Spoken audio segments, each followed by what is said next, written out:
Mabuhay Philippines! Isa sa mga hindi ko makakalimutang pangyayari nung year 2019 dun sa preliminary swimsuits competition, medyo parang naawa dun sa mga contestant dahil ah, maraming mga nadulas. Alam ba ninyo ng di ang mga nagsisimula na, tapos maayos ang stage, very colorful at attractive. At yun nga, excited din ako dahil si Catriona Gray ang mag-host, tsaka yung isa laging nag-host din lagi sa Miss Universe, si Nick Tiples. Talagang bigay na ang mga contestant. Tinawag na ang mga pangalan alphabetically. Ay di lahat ay mga sila ay mga laban na laban. Pero habang binabasa, seryoso ang lahat. Habang binabasa yung mga biography ng mga kandidata, yan, biglang lumabas si Miss Indonesia, talagang labang-laban, talagang si Ora, yan.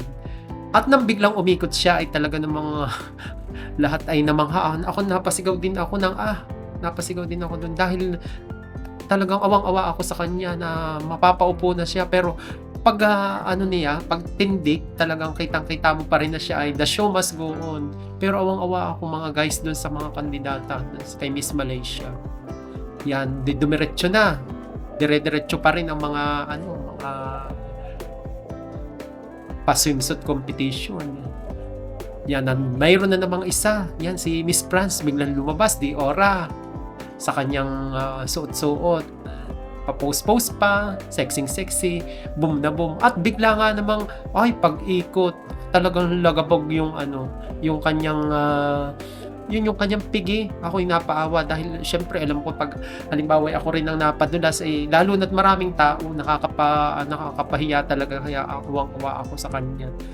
Pero talagang ako'y hanga sa kanya, bilib ako sa kanya dahil siya ay tumindig ng may smile pa rin. At doon nga ay isa pa rin, yan. May isa pa rin kandidata, awang-awa din ako doon si Miss Malaysia, pero buti na lamang at nung pag-ikot niya, hindi naman siya nasa pool na mapa-slip sa floor. Muntik na. Syempre, kung mapabago ko ang ulo, di parang nakakatakot yun at baka akong mapahamak. Awang-awa ako sa kanya, guys. At syempre, weird na weird pa pagkatapos ng sa kalagitnaan ng pageant, mayroong nag-map ng floor. Yan, map ng map. O kala parang kasama yun sa commercial, yung may nagmamap ng floor doon sa sa gitna. Yan, di okay na naman kasi minap ang floor. Pagdating naman kay New Zealand, yan, di post ng post ang lola ninyo. Pak. Tapos pangiti-ngiti pa, mangaling-aling ang sabihin, show me your teeth, yan. Pero nung pag-ikot niya na out of balance niya, kaya nag-stumble siya. Pero talagang, syempre, thank God walang nangyari sa kanya, naka-recover pa rin siya. Kaya yun, oops naman. At ang huling contestant, yan, akala ko tapos na kasi nag-map na, kesyo ganun. Na-map na, linis na, aba. At alam ba ninyo, may isa pa, yan si Miss Uruguay.